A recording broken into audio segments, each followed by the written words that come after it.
Afternoon, morning, whenever you watch this, probably the afternoon. I hope we're well. So we are 11 weeks out or so, right? So, which is pretty cool. Things going well. So obviously weight coming down. So it's cool that you've managed to like almost maintain that 54.4 and then have a little bit of a drop after a weekend and whatnot. So obviously still training very well, getting in plenty of steps. I've noticed the hunger coming in here today as well. So with that, popped in those kind of little refeed numbers from a couple of weeks ago as well. So they can probably stay the same-ish, like I say, not tipping over that 1850 really. Doubling up the carbs and stuff, making sure you kind of refresh and stuff, because that seemed to work quite well for us last time, which is really cool. So we'll do that. Obviously then with training, I know you can see you've had a go at session number 1 already. Like I said, there's some bits that you know very, very well. We can still push those. Take note, I have changed some of the tempos, so hopefully the squats, you had a look at that and took that. So just make sure you double check the tempos. All the blue ones, the ones that you can click on that you won't have seen, don't know before potentially. If there's any others you need, let me know and I can put the videos up. With the push-ups, let me know. I can't remember if I let's have a look. There you go. I put the banded push-up just in case. So watch that. But like I say, do the tempo first. And like I say, if you can reach 15 push-ups at 1 down, 1 hold, 1 up for 15 reps, then we start adding the red band. Then session 4, like I say, if you can have your bench upright with the shoulder press, have it. If not, it's fine. Unsupported is cool, but just the more support better. And then literally this, the lateral raise is literally like I haven't got a seated video for it, so it's literally sitting down, arms go up, arms go down, just like lateral raise. So that's pretty cool. Measurements cool, all looking good. A couple of them coming down. Obviously there's going to be some inconsistencies with where the tapes go and stuff, so that's fine, but they're all looking pretty good. And then I actually forgot to double check this bit because I was too busy looking at your photos, which are really cool. So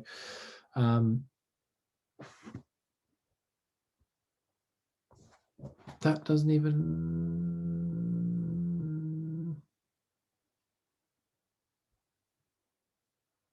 yes, baked goods that time. Okay, cool. So you're ahead of the game. That's nice. Sorry, I completely forgot to look at this bit before because I was too busy looking at your photos.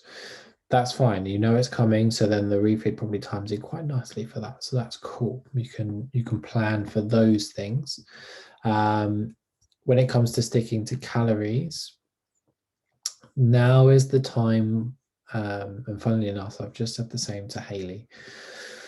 We're 10, 11 weeks out, and this is where motivation is going to dip and come up and down, right? So you're not always going to be feeling on it, wanting to do it, etc. So this is where the going gets tough. This is why we've built the habits in the so far. Like your steps are on point all the time, so the steps are perfect.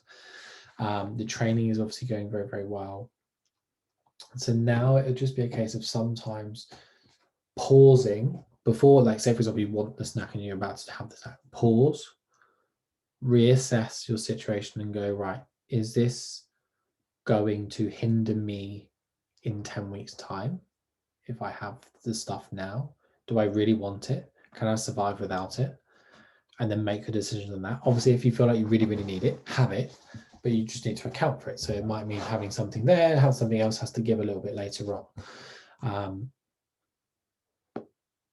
It's just going to take that bit more deliberateness.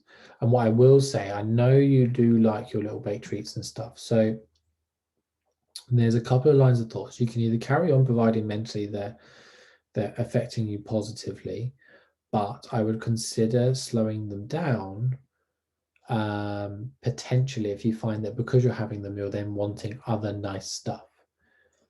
This may well become the boring part of dieting, where if you have the same foods more often, you will begin to not find them stale, they're boring, which can potentially decrease your drive to eat. So basically it will stop you wanting to eat, and you kind of eat through necessity as opposed to eat through desire. Obviously very useful when we're trying to keep low, the closer we get to stage. Now, that's obviously something you can consider. It depends how you work as a person in that respect. Because like I say, I know you like your baked treats and they're cool. That's fine. If they fit, we're cool with that. It's just I don't want you having them if when you're having them, you're like, I want more, and it's causing you to want to snack, etc. along the line. So yeah, so consider that. Photo-wise, like I say, this is where I was actually looking more so this week. Things are coming cool. So this is from 22nd of Feb, 21st of March, because you've only just started doing the pictures in the same position. I thought we'll do a general review of the last month. That's 57 kg. This is 54.4 this weekend. Which cool, we're looking good. So like I say, when we're looking at the front, sides of you, definitely almost like coming in, smoothing out, so to say. Even if we go as silly as like the indentation around skin of the underwear is lessening. Arms are looking like they're shaping up. We can see here where the shoulders comes into biceps in comparison to that, it's slightly bigger, so that's really cool. Sidewise, looks like the glutes are sitting up right a little bit. Again, this is why the consistency in photos is always interesting, because it's hard, like where this left one's a bit closer, this one's a bit further away, but all in all, I feel like the shape is definitely changing for sure. And this one here is where the big changes we can really see happening. And we know this is the backside of you is slower to come in than the others. So it's really cool to be seeing this. But your glutes are definitely beginning to shape up. And we can kind of just see it, like even like the indentations of skin are lessening. So obviously body fat is, we're getting through the body fat in the areas, and again through the lower back and the sides, you've got a bit of a sharper V over here, whereas it's beginning to smooth out, which is really, really cool. So that is going pretty damn well, I think. And like I say, we've got 11 weeks. Obviously now we know Pure Elite will hopefully be happening on the 13th. And yeah, so that's really cool. Other than that, that'll be all wicked. And let's see how we go with this week. Let me know if there's any questions.